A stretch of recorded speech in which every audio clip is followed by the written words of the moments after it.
like to speak in terms of power and women.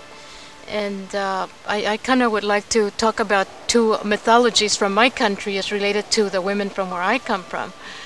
Because I feel that there's two mythologies that really point to where the women from Mexico and South America have been and still walk.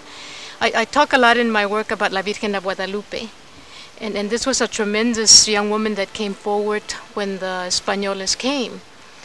And in her image, I brought her because when I travel and talk about her, I always talk about the sun.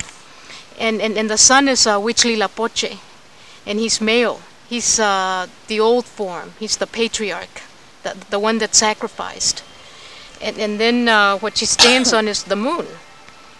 So it is said that when the Españoles came and the turnover happened, when she presented herself, that she is so powerful as a woman that she stood in front of the sun. So the male stood behind her, the old form, and that the moon, the feminine, supported her up. So that's one of the mythologies, one of our stories. And there's another story too. We have this volcano in Mexico, and it is the sleeping woman. And the mountain is the sleeping woman, and you see her laying down, and her male partner is over her. So in these two mythologies, it's very important as we look as the women of the South. Because yes, this very beautiful young woman presented to us, but yet we were injected by everything that happened to us from the time of the Españoles that we fell asleep. The mountain fell asleep, the woman fell asleep. And for about 500 years now, we, the women of these parts of the world, but not just these parts of the world, I feel that it's all the parts of El Mundo, that the woman has been asleep. And in that sleep, what I see is that we've gone into a lot of the symptoms of suffering. We're sufferers. We're victims. And we can't seem to pop ourselves out of this sufrimiento, the victimhood. And it's a very deep, deep injection that was given to us. But what I do see now that a lot of the young women are waking up. But I do see something that is a little bit off. And Maria talked very beautifully about it yesterday, is that they are not very balanced. Like a lot of the women from where Mexico now too have a very male aspect. They've lost the sense of being a woman and what is a woman. And Maria spoke about it very beautifully. A woman is somebody that can sit back very quietly and just take life in. I grew up with an Indian woman as a mother that was very, very passive like this. And I used to get very angry at her because my father's very traditional and very strong. And my mother did not have a voice really, and he was very, very strong, and I used to get very angry at her. Why did she not speak back to him or have some opinions?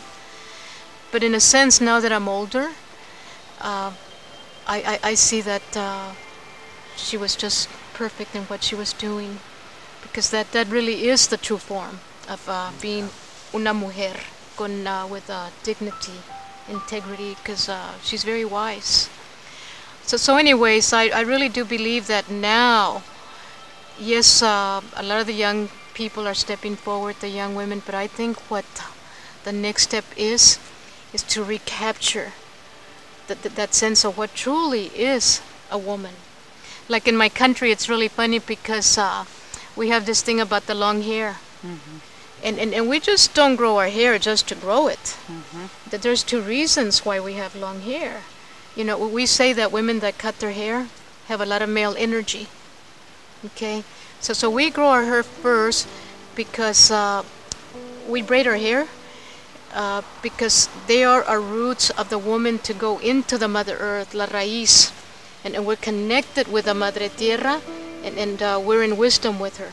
Then we bring it back out as women to our families, to our children. And another reason is because we are the image of La Virgen Maria and La Virgen de Guadalupe. So when we wear our hair long, we are this beautiful Madonna.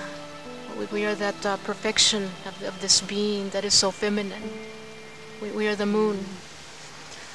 I want to tell you a story that your stories reminded me of. In Latin America, there's a story of La Llorona. Of La Llorona. Llorona is the one who cries, the weeper, the weeping one. And there are many forms of this legend, but she's the one that comes and steals the souls, if you're not careful. One of the varieties. And you hear her singing or crying. But the louder you hear her, the farther away from you that she is.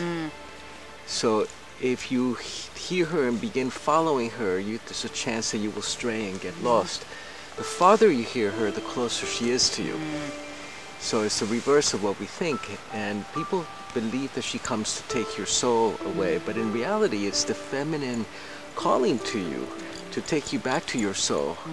That you have to face fear, you have to go into the dark, you have to follow that call. And the source of this is a very ancient lore of the spirit of the earth coming to look for her chosen children that need to be healed or that need to be touched or blessed in some way. That since the coming of the Europeans has been twisted into a story of you've got to be careful, don't go there, don't respond to the call of the feminine or of the bosque, of the wild. Yeah, this kind of reminds me of another story of the Malinche. And La Malinche is a very important woman in history and for the world, because the Malinche was the woman that married Hernandez Cortez when Hernandez Cortez came into these parts of the world, and it wasn't of her free will. Her family kind of sold her to him. But the incredible thing about the Malinche, because she reminds me of the women of these times, because she was an incredible warrior. She was highly intelligent. It is said that she spoke 5 languages, and that she could really maneuver herself. Many people say that she sold Mexico out, but not in reality, because she was a survivor. And she negotiated for Hernandez Cortez, so she knew how to stay alive as a woman and intelligent. But another thing that she did too is that she had children of Hernandez Cortez. So she was a very big weaver of the basket, of bringing in a new race, to the world. So again, in these times we hear of women, that are strong, intelligent, that we know how to weave ourselves to make a better world, for our children and our families. And there's always the opposition, of some form, to hold you back, So I think the Malinche is a tremendous symbol for the past and for the present.